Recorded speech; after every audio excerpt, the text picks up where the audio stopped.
How to change Bluesky password. First, you want to simply open the Bluesky application over here. Once you're inside the Bluesky app, what you want to do is you want to simply tap on three bars over here at the top left of your screen, and you want to simply tap on settings over here at the bottom down of your screen.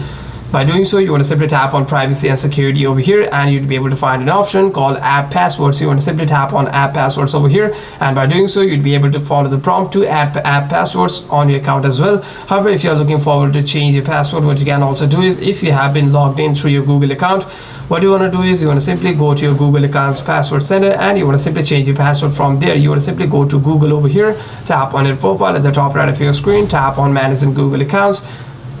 And by doing so, you want to simply scroll down and tap on security and sign in, and here you'd be able to find an option to change your password. Tap on password over here, and by doing so, you'd be able to follow the prompt from here to change the password of your Google account, hence changing your Bluesky password as well.